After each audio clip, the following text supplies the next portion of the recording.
Greetings all, FerrariMan601 here. Today, RaceSim Studio have released this Formula RSS 4 for Assetto Corsa. This car is the fourth car that RaceSim Studio have brought to us for Assetto Corsa. Of course, this is off of their absolutely phenomenal Formula Hybrid mod that was released earlier this year, right before the real-world Formula 1 season started. That car really put these guys on the map in terms of what they're really capable of producing. Formula Hybrid, still the best Formula 1 2017 experience out there in sim racing today. Yes, I am including the official Codemasters F1 2017 game in that classification. I have yet to see a better 2017 Formula 1 type car in any sim, and RaceSim Studio are the ones who produced that. So still, hats off to these guys just for that car alone.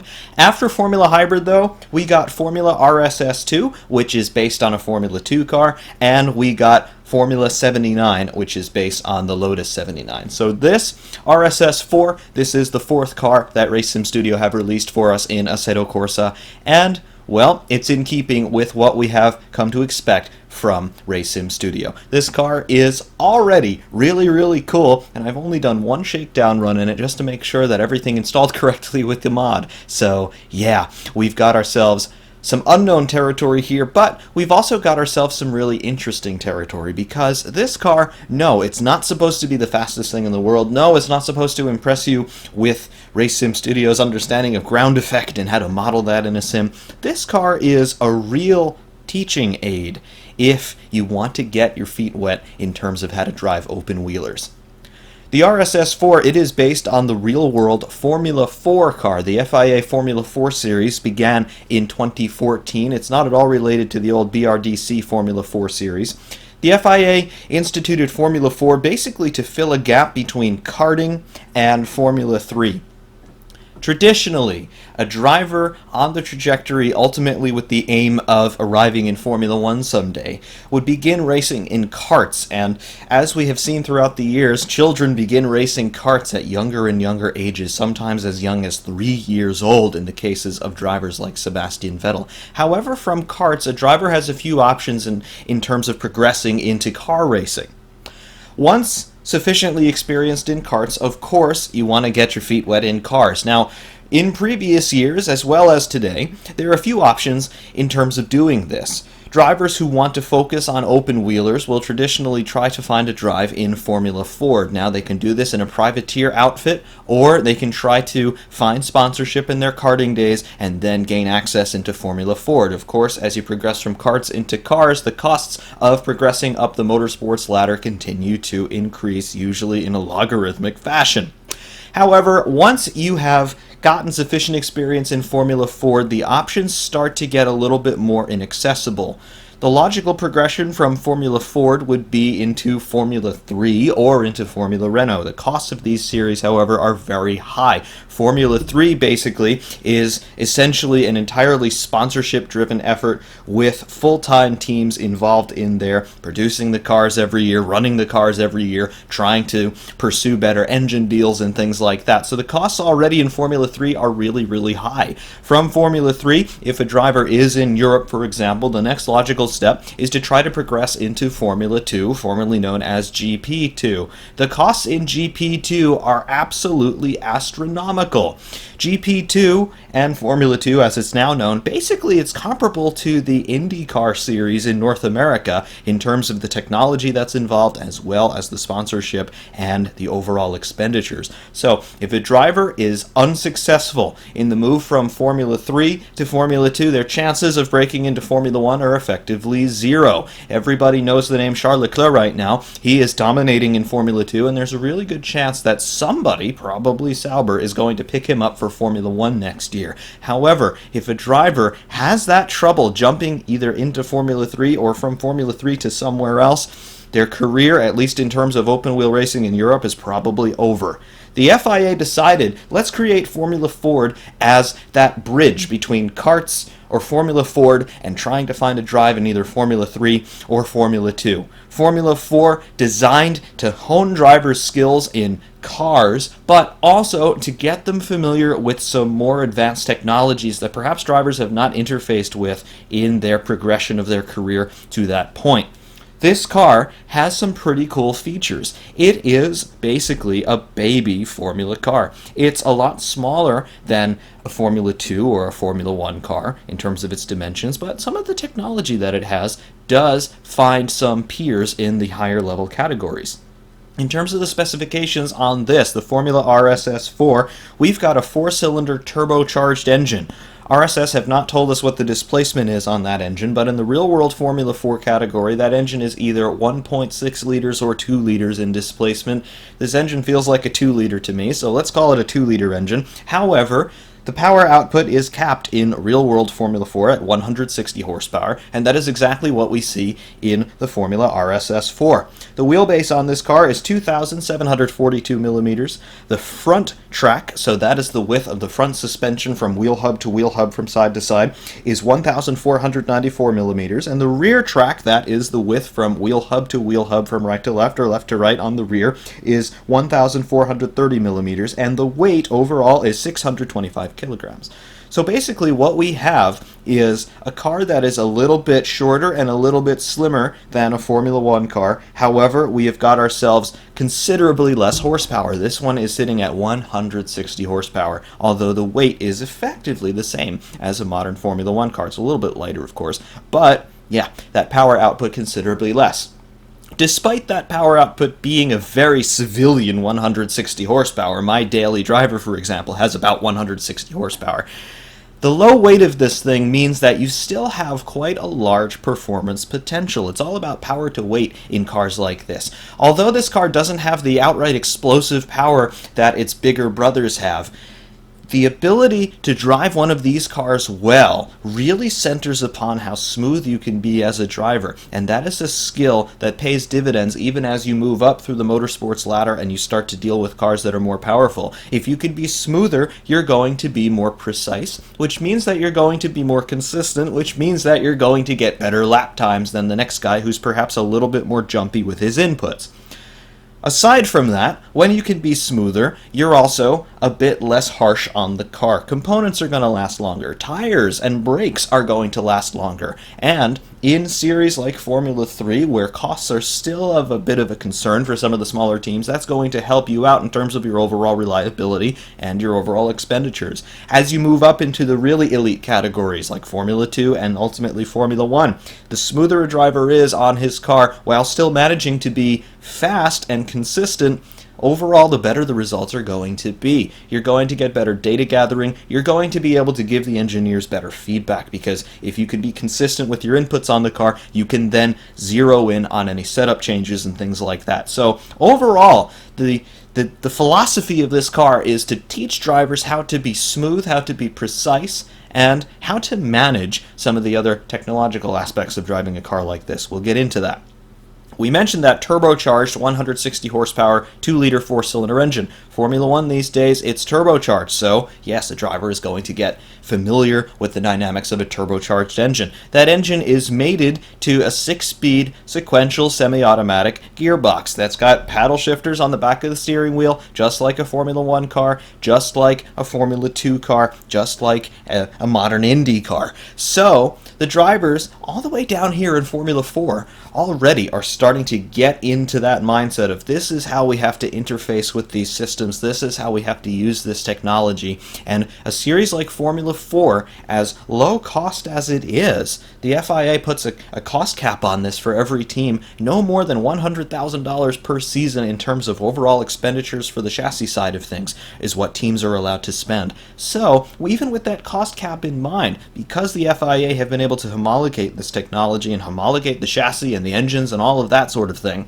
the costs can stay down, and yet drivers can still enjoy working with some rather sophisticated technology. So really, good on the part of the FIA, I have to say, in order to produce a car like this with the technology that it does have, to give us the racing that Formula 4 can give. Some of the Formula 4 races are really cool to watch, and also to give drivers the opportunity to interface with cars like this and learn those techniques that are oh so valuable as they move up in their career. Whether or not they ultimately end up in Formula 1, it's a little bit irrelevant, because you can transfer the skills that a car like this can teach you into any sort of a race car. Enough about the overall philosophy of what Formula 4 is supposed to be. Let's have a look at what RaceSim Studio have managed to give us in this car. As you can see from the outside, RSS once again not disappointing with the modeling work on this thing. We don't have any opening features here in showroom view, but just as we get a little bit closer to the car, you can see the great details that they have managed to squeeze in here. There are a few different chassis manufacturers in Formula 4. They are, of course, all homologated, and they're all built to the same regulations, but some variation between chassis designs does exist. However, you can see what RSS have done. They're not really trying to emulate any one of those Formula 4 cars in reality. Instead, they have looked at the Formula 4 regulations for themselves, much like they did with Formula Hybrid and the Formula 1 regulations for 2017, and they have come up with their own solution, their own interpretation of those Formula 4 regulations. So this car, you can say that it's fictional, although it is based on some very real-world regulations. Really, really cool. That modeling work and the detail, very nice overall here from RSS, as we have come to expect from these guys. Looking across the front end of the car here, you can see that we have a double wishbone pushrod suspension arrangement, much like a Formula 1 car. All the Formula 1 cars this year using that double wishbone pushrod suspension layout. It trickles all the way down to Formula 4, and we see it here. Formula 2 also using that sort of suspension geometry. You can also see on the front suspension here the track rods, the tie rods for the steering linkages, very nicely detailed. All of those, of course, move when your steering angle changes on the car. And on the inside of those wheels, you can see the brake detail in there. We'll just stop the rotation and try to get the angle there. If you look at the right front wheel, it's on our left side from our angle, you can see great detail there of the back side of the brake caliper, the wheel hub itself, all the suspension mounting points. Very nicely done. I really like those complex geometries in there. Across the top side of the chassis, you can see these two bulges on the top. Obviously, those are where the front dampers are located. They are pretty much laying down on their side, and they are probably actuated by bell cranks underneath that bodywork there, attaching to the push rods, of course. But nice detail here, and perhaps a little bit of an aero benefit as well, just to condition that airflow toward the cockpit.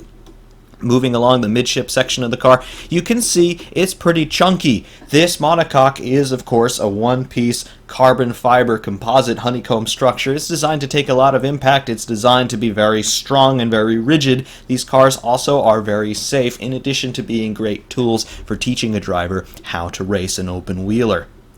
We start up the rotation again. We can start to take a look at the floor section here. Unlike on a modern Formula 1 car, you don't see any barge board work or any sort of flow modifiers in this area in front of those radiator inlets. You just see the start of the floor. So this is trying to keep costs down. This is trying to keep complexity down a little bit so teams can afford to buy a chassis like this. Also, it's to really help homologation and to help equalize the field as much as possible. You don't need all that aero development in a car like this. The speeds are not quite high enough, and really the focus is on the driver here. So the car, yes, it's well developed, but it doesn't have a lot of those bits and bobs that you would see on a Formula 1 car.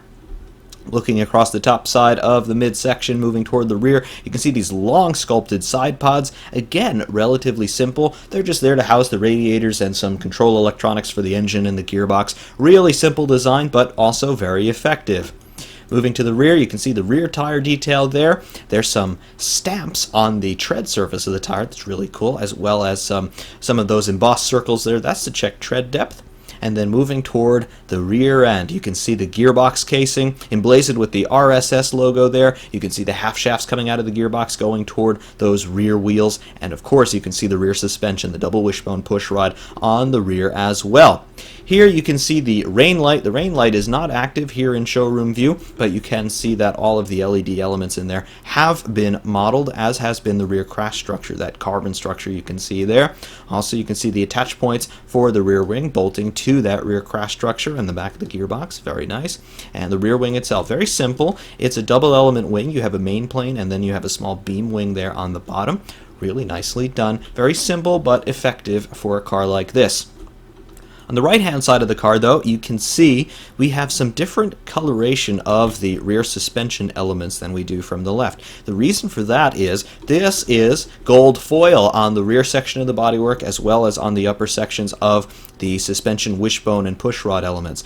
The reason for that gold foil is for heat reflection because that is where the exhaust is. We can't really get a good angle on it from this view, but you can see the exhaust pipe there coming out from the side of the engine. Of course, this being a 4-cylinder engine, we only have one bank of cylinders. We're an inline 4. This is not a V4. This is not a Porsche LMP1 car. So a single bank of cylinders, one side is intake, one side is exhaust. Therefore, you only need a single exhaust pipe after the exhaust primaries come out from each cylinder, of course. So that exhaust pipe exits here on the right, and you can see it just exits vertically just so that there's not really any aerodynamic advantage from that exhaust flow. However, that exhaust flow is mighty hot, especially after it's gone through the turbocharger, so yeah, you need that heat protection there. Coming along this side of the car, you can see that great reflection detail as we're in shadow, and then of course you see all the wonderful graphics here. The RaceSim Studio team, I am assuming that the national flags that we see here are indicative of where the different members of the RSS team come from, so that is a really nice touch. Additionally, we can look into the cockpit here. Very simple detail, however, we've got everything in there that you would expect to see. We can go into the cockpit and take a little bit of a closer look. Flying in here extremely low over the sill of the car. However, here we are. We are sitting very low in here. We will sit much higher once we are actually driving the car. However, you can get a good sense of the detail in here. You can see those wing mirrors there. They give you a good view behind. You can also see the other cockpit detail. You can see the size of the bulkhead there, the carbon layup. You can see the RSS chassis plate. Can't quite get close enough to read it, but I am quite sure that it is legible. And then along the sides of the cockpit here, just some controls down there on the footwell. Otherwise, everything else on the steering wheel.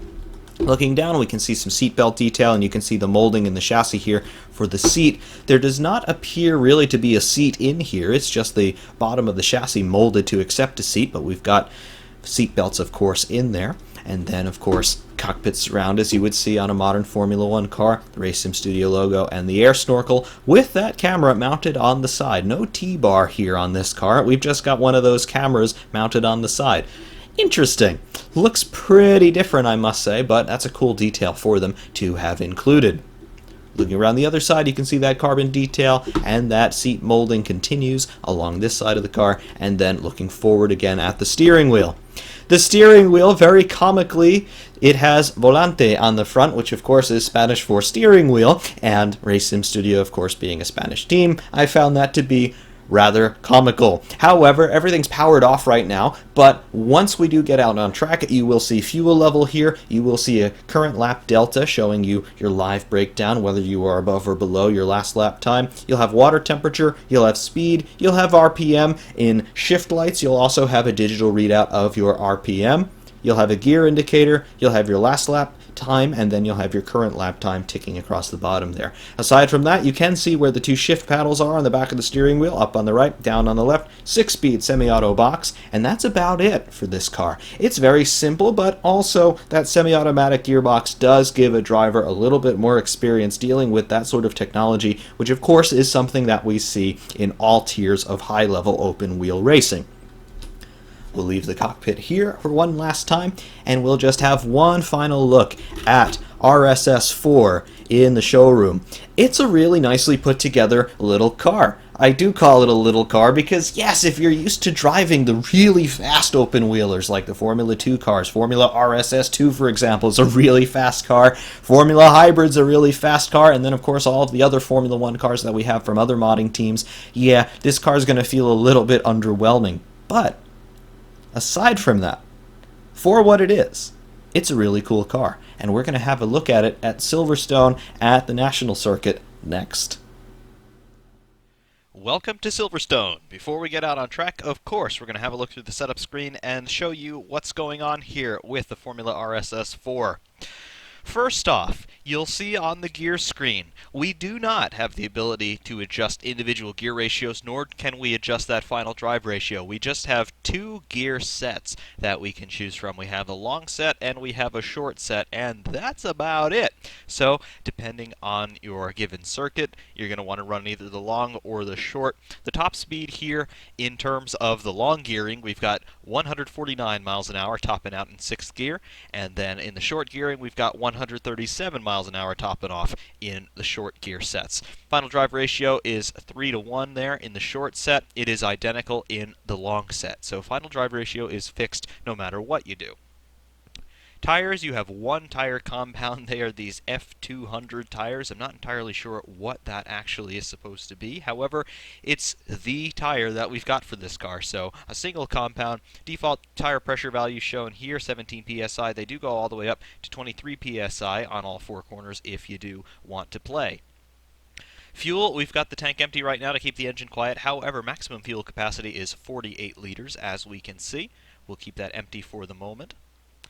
Aerodynamics, this is interesting. The default values are shown here. You'll see the front wing angle defaults to -2. This is rather odd. I'm not entirely sure if that is actually trying to indicate a positive pitch angle relative front to rear. In other words, the leading edge of the wing is actually facing up relative to the ground. However, that default is -2. It goes all the way down to -5 and then goes all the way up to +2. Again, I don't know if that's just some sort of an issue there with the way that number is being indicated by RSS, or if that is actually trying to indicate that the wing can actually be pitched up. In other words, the leading edge of that wing pitches up relative to the ground, but I don't think so. Rear wing defaults at 4. It goes down to 0, as you might expect. It goes all the way up to 6. Regardless of the adjustments that you make, you do not see anything change visually on the car. However, the effects are modeled. Brakes, brake bias, and brake power default values shown here.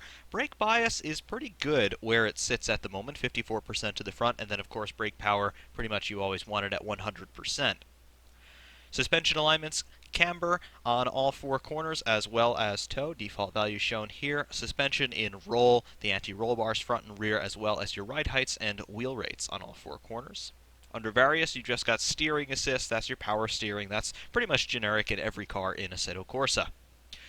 I have not really done any running in this car other than a short shakedown, so I do know, however, that we are going to want to run the short gears here at the National Circuit at Silverstone. However, we will do our first run on default setup with that long box, and you'll see what I mean about wanting the shorter ratios in it. However, everything else is going to be default. We are going to put some fuel in the car, so we'll start here at 25 liters.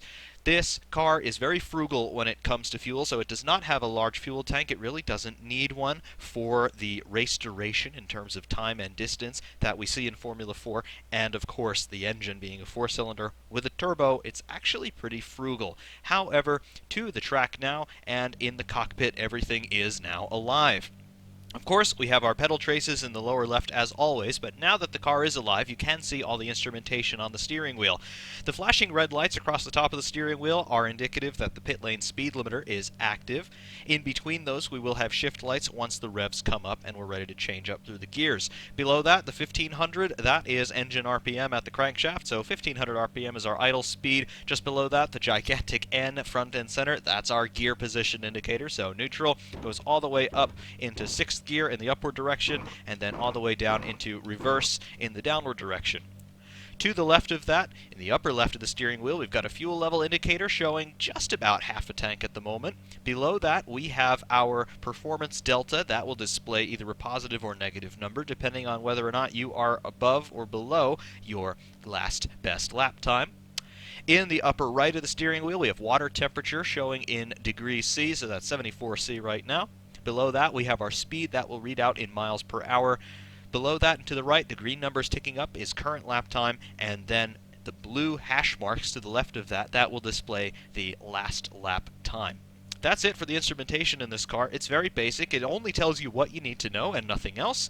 It still tells you a little bit more than some other cars that we've reviewed recently, however. Yes, I'm talking about the Renault R25. However, what's this car like to drive? Let's figure that out. Again, we're on completely default setup at the moment with the long gearing. into first gear. We'll bring the revs up a little bit. You don't really need to give it a whole ton of revs because it is basically a road engine in this car. Up into second gear on the limiter, and then we'll come off of the limiter and go up through the box a couple of times just to learn all the gears and start the warm-up.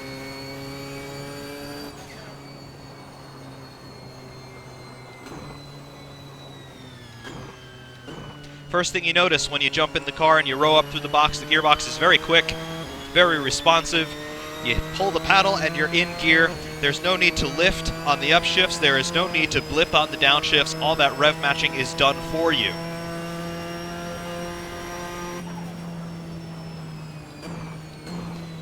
In terms of the sounds, you hear a lot of noise from the gearbox, and you also hear a lot of noise from the turbocharger and the wastegates. That is a nice touch. This is a turbocharged engine, remember.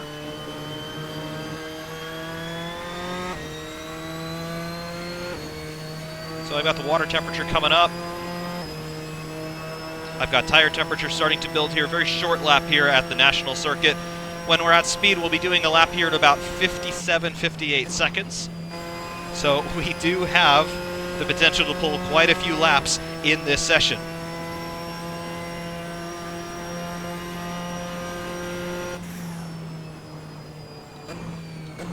Getting some good brake temperature now. Tire temperatures are pretty much where I want them.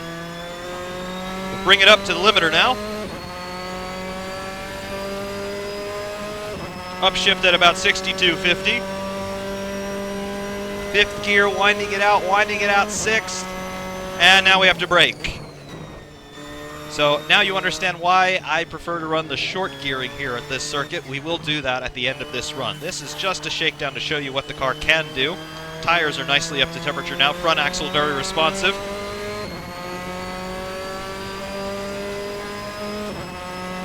And as you get up toward the rev limiter in the upper gears, you get a nice wobble from the engine there in the upshifts. Listen. Very much like that. It's a very immersive sound effect. It's an emulation of that driveline elasticity that you get as the clutch comes out and comes back in, of course, all automated. And then, of course, the minuscule amount of space in the gearbox physically between the gear teeth. That's really, really cool. I like that a lot. Of course, when you come off the throttle, you get the turbo wastegate effects into the braking zone coming up. Listen for that.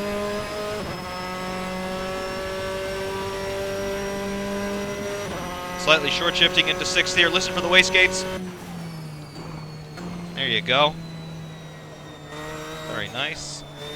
Build some boost. There's the wastegates again. Very nice sounds.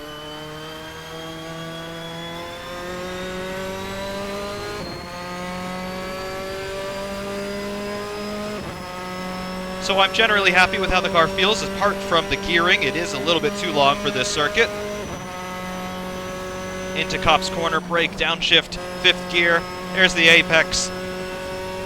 We don't really need to drift out all the way to the curbing on the exit. There's no reason to do that. We're not going fast enough. To the Maggots-Beckett's complex, and then, because we turn a hard right here, we don't follow through the rest of the complex.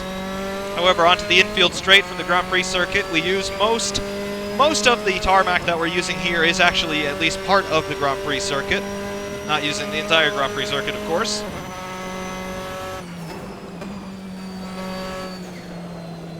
For us, this is the end of the lap. This is the former end of the lap at the old configuration of the Grand Prix circuit. Woodcote Corner, of course.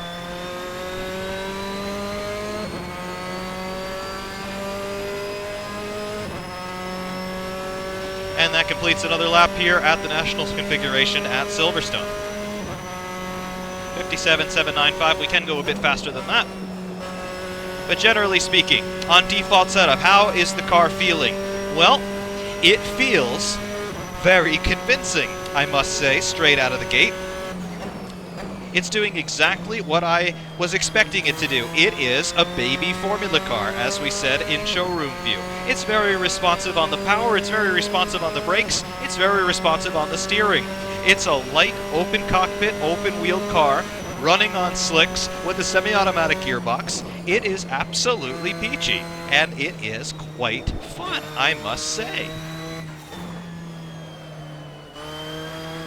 there is the slightest amount of understeer coming at me through that front axle on this default setup. Undoubtedly, that is done for reasons of accessibility by the RSS guys, because of course, even though this car is not particularly fast, you still don't want to frustrate people with having an oversteery setup, so I can understand why the default setup is somewhat biased to understeer, but really not that badly. I would more so characterize it as neutral, particularly in the higher speed corners when you do have more downforce helping you. On the brakes, I do find so far that it is somewhat easy for lockups, particularly at the rear. Perhaps we could demonstrate this into the braking zone coming up. It's very easy to get the rear axle snatched a little bit, and then the car will just pirouette from underneath you. You see what I mean? Not even a full lockup on the rear, but just enough to get the car unstable, and then you see the results. Yes, that spin was 100% intentional, I swear to you. There's a bollard sitting out in the track someplace, I am pretty sure. We'll find it on the next way around, I'm sure. However, you can get on the power very early. Mid-corner is about a safe place to get back on the power. You're not really going to get wheel spin. The car's not generating that much horsepower to get the rear end to brake traction under acceleration. Not even in first gear. It's pretty difficult to do a burnout in this car. Even though it is turbocharged, it's not explosively turbocharged. It's just enough to give the engine a little bit more grunt midway through the rev range, and it works really nicely.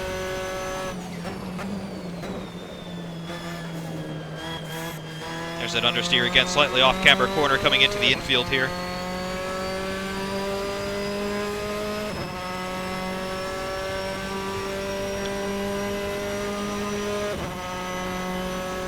Straight on the brakes. There's that bollard. It's well offline, no problem.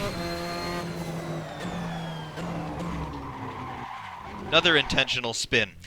I am spinning on purpose. I want to demonstrate to you that yes, the car is fairly easy to drive. However, it's easy to drive within its performance limits. You have to start to understand just where this car is in terms of the mechanical grip it's got.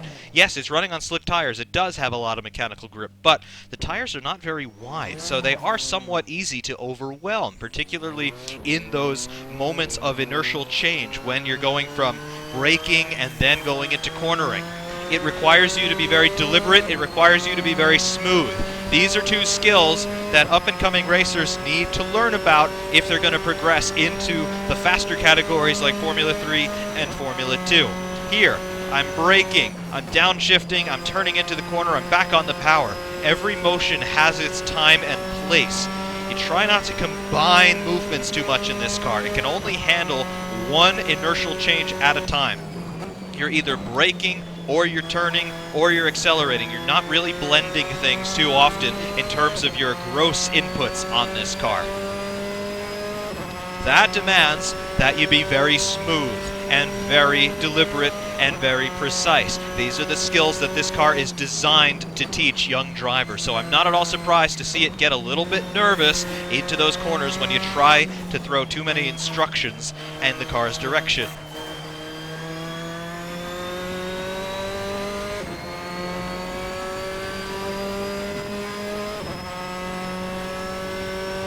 On this setup, we'll try to go as fast as we can, as cleanly as we can on this next lap.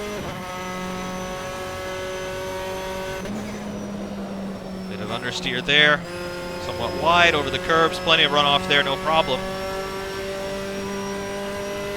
We'll just crack into sixth here. Curb, brakes, third gear, take the inside curbs a bit, a little bit of oversteer, no problem. Back up through the box, down the infield straight. Fifth gear. Sixth. Brakes. 5, 4. Play with the throttle. 3. Over the curbs. On the power hard. Don't worry about wheel spin. Stay in third gear here for Woodcut corner. Kiss the apex hard on the power to the exit. Use the curbs if you want. There we go. Now tuck back to the inside. It's all about track extension and corner minimization in this car because you don't have that ferocious accel that you might be used to in a more powerful open wheeler. 58, 4:59 there on that lap. I'm pretty sure we lost most of our time into Cops.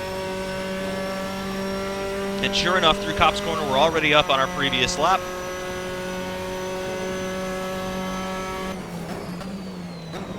Third gear, apex, power, exit, down the straight. Minimize your steering input down the straight. You're just going to scrub off momentum here. Because the car doesn't have so much horsepower, it's all about momentum management down the straights, into the braking zone, and into the corners. Just trying to turn the wheel once in and out of a corner. No playing with the steering angle, not much playing with the throttle, not nearly as much as I am really used to doing through most other cars. So really, you've got to be very cognizant of your control inputs in this thing, and that's what this car is designed to teach you.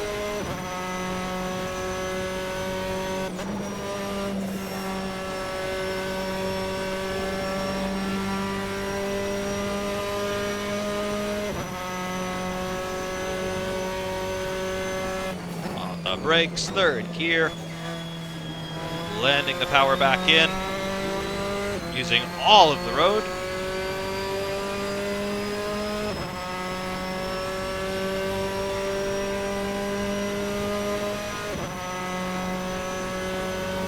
Five, four, turn, a little bit of power, downshift on the brakes, full power into the corner. A little bit of opposite lock necessary, not too much. Hard on the power now for corner exit.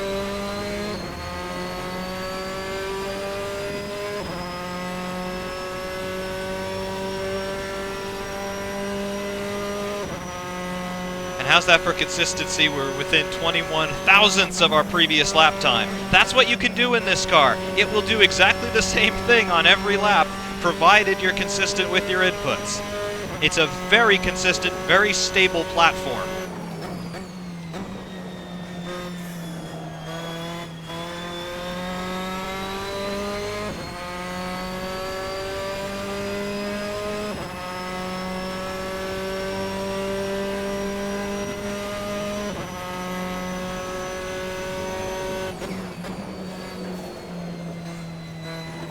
Fourth gear through here.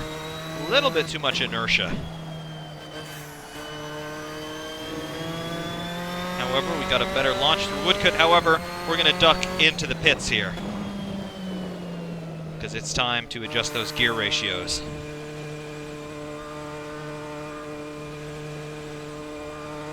I don't know how many laps we've run. There's no lap counter on the steering wheel, but we turned a few laps there, maybe between 7 and 10.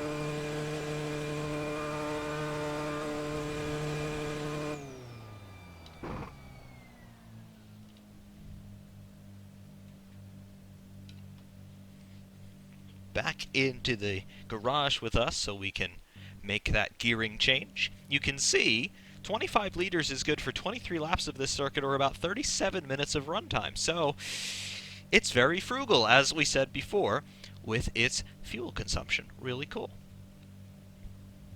We're going to go for the short gearing now, so you'll see the top speed drops down to 137 miles an hour. However, that's really not a concern for this circuit. That gearing is going to be much more suited to that infield section, though, as you will see. Fuel, running a little bit less fuel now, 17 liters on board, good enough for an estimated 16 laps or 25 minutes of runtime. I don't feel the need to make any other changes to the setup at this point. Again, I am still very much trying to figure this car out because it's only been out for a few hours. However, so far, things feel okay. Back into the cockpit now. And everything seems okay. Let's head back out.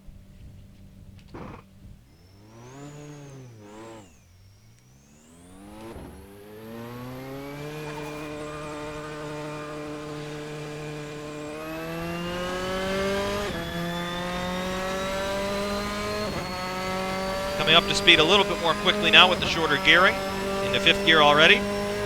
Into sixth gear already. Now jumping on the brakes. Still third gear through this first part of the infield.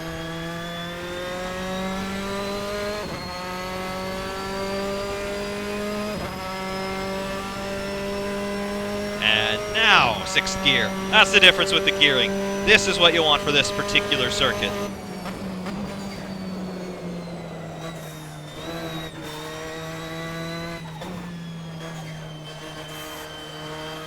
See, straight out of the box, I've got plenty of grip from the front axle. Again, still a little bit of understeer. However, tires are still coming up to temperature a little bit.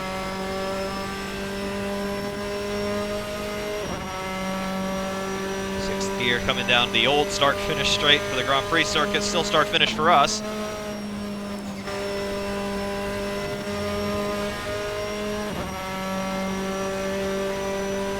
125 or so miles an hour coming down into the braking zone. There's the apex on the power. Nice exit. Use as much road as you want on the left there.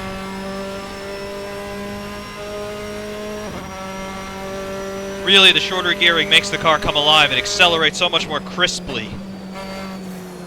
Feels a whole lot more tractable in this configuration.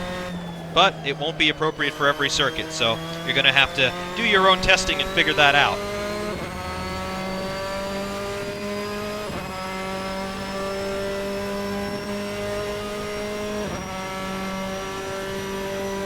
And we're 2/10 quicker on that lap. Sixth gear through Cops. Starting to gain time on our Delta. 5, 4, 3, into the infield on the power. Little bit of sliding, had to back out slightly.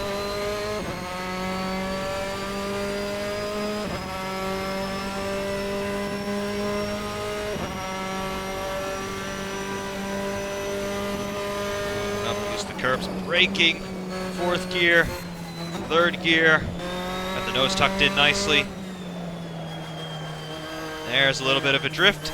I induced that somewhat intentionally, braking and turning in at the same time. It will definitely impart a slide into this machine. Again, this car does not mean for you really to blend your inputs. This car is teaching you how to be deliberate and how to be precise. A little bit of trail braking there like we did into Cops. That's reasonable. Help get the weight transfer over the front axle. Help the car bite into the corner. However, through the medium and slow speed stuff, you either want to be on the brakes, on the steering wheel, or on the throttle. The car does not like it when you blend inputs.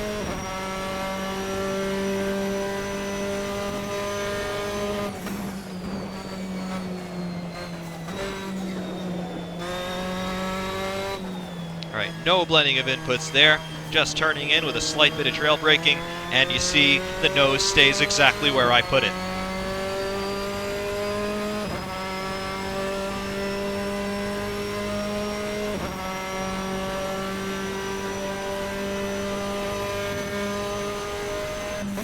Let's try a downshift through here. I think we lose a lot of ground. And the Delta substantiates that. We're about a 10th down already.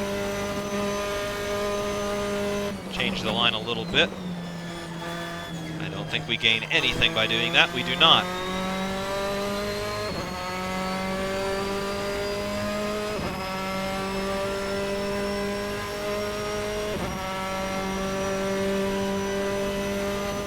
So now that the newness factor has sort of worn away and we're starting to get used to what this car does, what's it good for?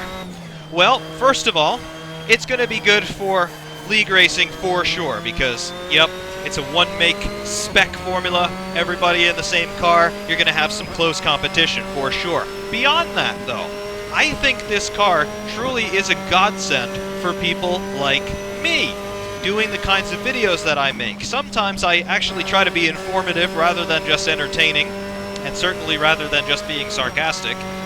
However, sometimes I do actually try to teach you something, and I think this is one of the perfect cars with which to do that. I said in showroom view, if you can drive a car like this well, then those skills are going to transfer into pretty much any kind of race car, whether it's an open wheeler or a GT car, even, I dare say, a NASCAR stock car. There are just certain constants about car control and vehicle dynamics that carry over no matter what it is that you're talking about. And this car, because it doesn't have the horsepower, because it doesn't have huge amounts of downforce, because it doesn't have super grippy, super exotic tires, The way you handle it directly impacts the all-out performance that you get from it. So, as a teaching tool, I think this car is absolutely invaluable, and I do have the sense that perhaps there is going to be an upcoming series of fundamental videos just trying to go through different sorts of driving techniques, different kinds of skills that you have to develop, even if you are very experienced like myself, skills that you could certainly use a little bit of a refresher with. So yeah, I think this car just might find itself starring in a series of videos like that. Do let me know if you're interested in something like that, because yeah, that's something I'd be willing to undertake. Despite its use as a teaching tool, is it fun to drive? Well, yes and no. If you are used to things that are a lot faster, this certainly feels woefully inadequate. But, at the same time, you've got to remember that's not what this car is designed to be. This car is not designed to be a record breaker. It's not designed to compete with the top level cars. It's designed to help you learn. And that is exactly what it does in the real world too. Yes, Formula 4, those guys are out there racing, those guys are fighting for a championship, those guys are fighting for seats in Formula 3 or Formula Renault or even sometimes Formula 2. However, those guys for the most part are there to get their feet wet in the big boy world of open wheel racing, and this is exactly the car that's doing that with them. So, as a teaching tool, as an instructional device, as a research device for a young driver trying to make his way up through the ranks, yep, this car is definitely going to do a lot in terms of paying dividends in your knowledge capital.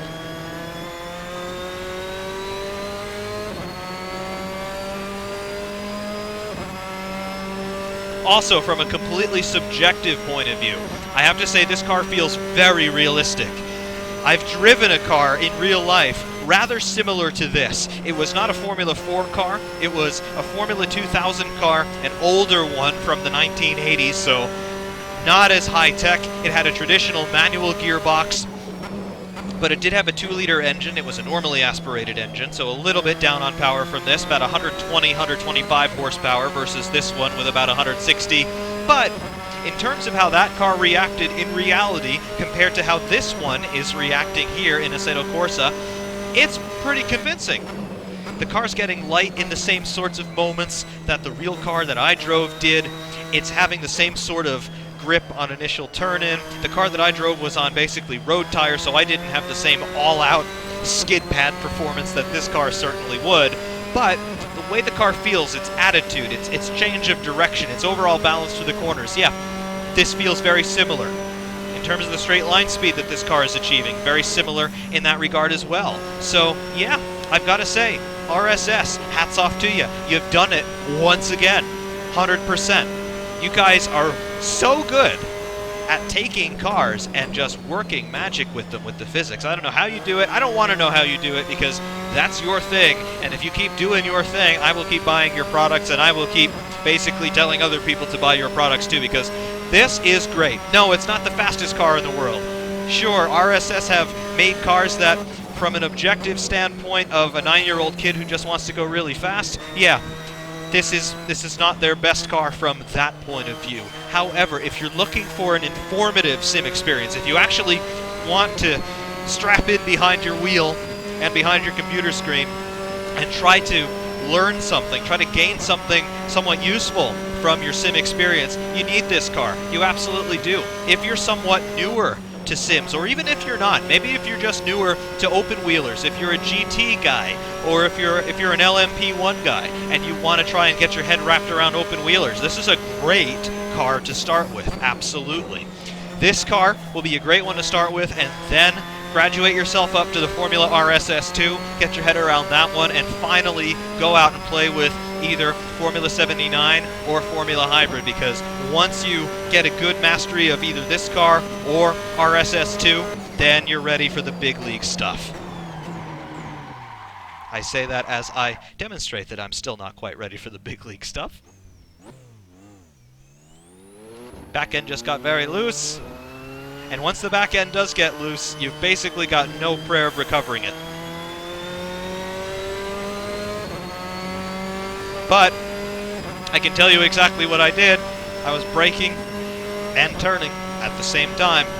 braking hard and turning at the same time. Watch, I'll do it into cops here too. And it just doesn't work. Turn in and hard on the brakes, it just doesn't work. There are plenty of cars out there that will work you, it'll work with you for that, but not this one. And most cars will not work with you for that either, in terms of braking hard and turning at the same time. You overwhelm the tires. The contact patch can only do so much. This car teaches you that, and it does so relatively harmlessly.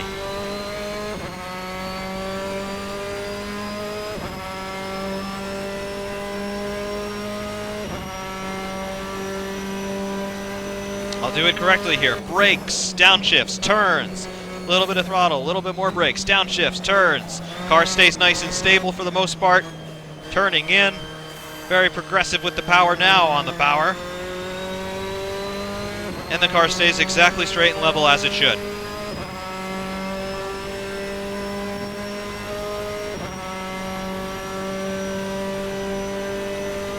We'll keep the car steady through here. I told you it would stay steady, and it did stay steady. I'm going to spin it coming into the infield.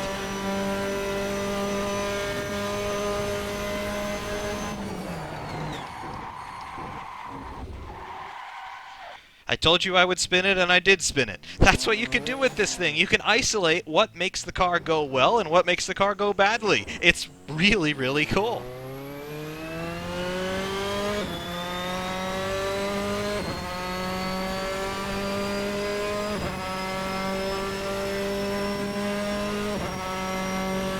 That's the mark of something done right.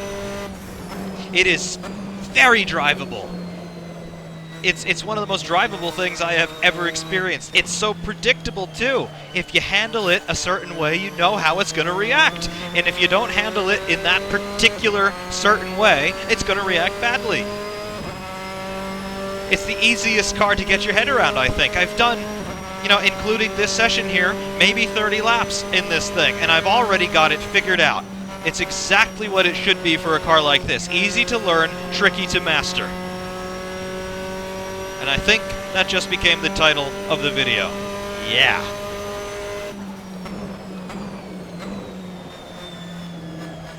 We are just on the cusp of running out of fuel here. I think we've shown everything that we need to show in this car. It's not the fastest thing in the world. Maybe it's not the most exciting thing in the world, but this is a useful thing. This is something that's going to make all of you better drivers, whether you're experienced or you're new, whether you like open wheelers or not. This is going to make you a better driver. Do check this thing out as soon as you can and give it a whirl, because trust me, your skill sets will thank you for it.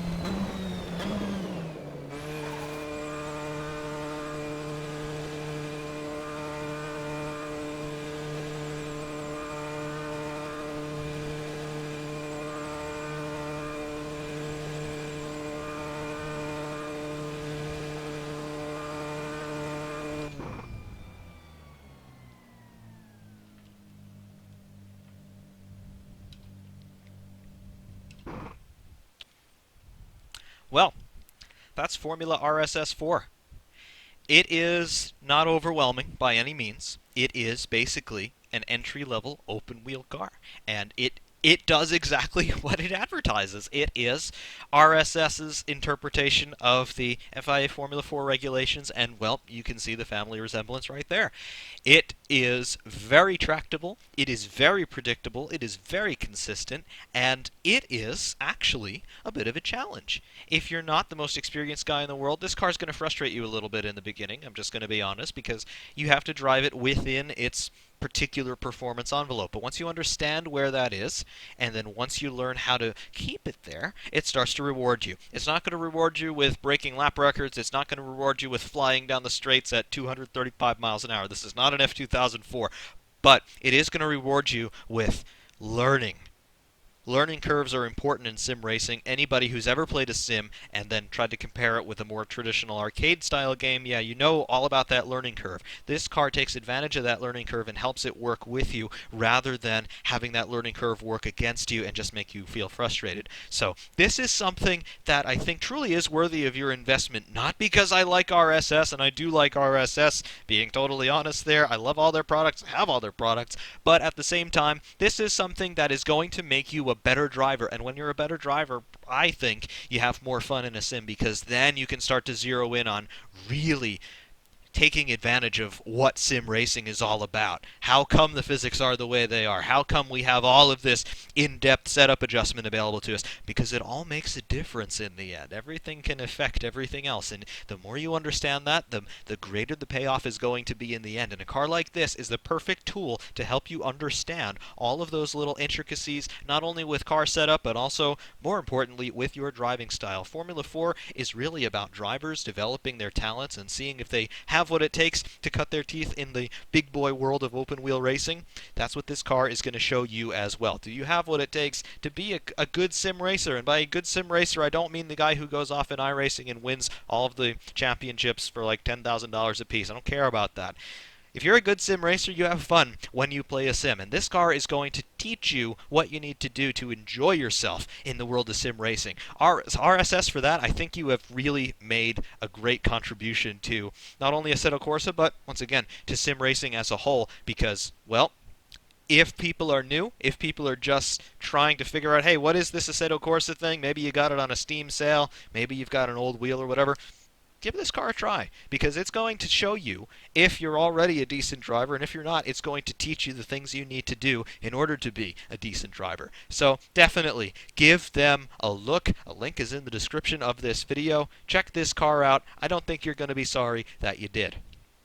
However, that does conclude the review portion of this video. As always, hot laps in the Formula RSS 4 are to come here from the national configuration at Silverstone. This car really is great. It's not a huge thrill, but at the same time, the potential that it has as a learning tool and as a teaching tool really excites me. So you're probably going to see more of this car in some more commentated how-to videos in the near future. So keep an eye out for that. However, I would just like to thank all of you once again for watching. Thank you for all of your continued support and your engagement. Stay tuned for the hot laps, though. Until next time, for RMan601 saying thank you very much, and we will see you soon.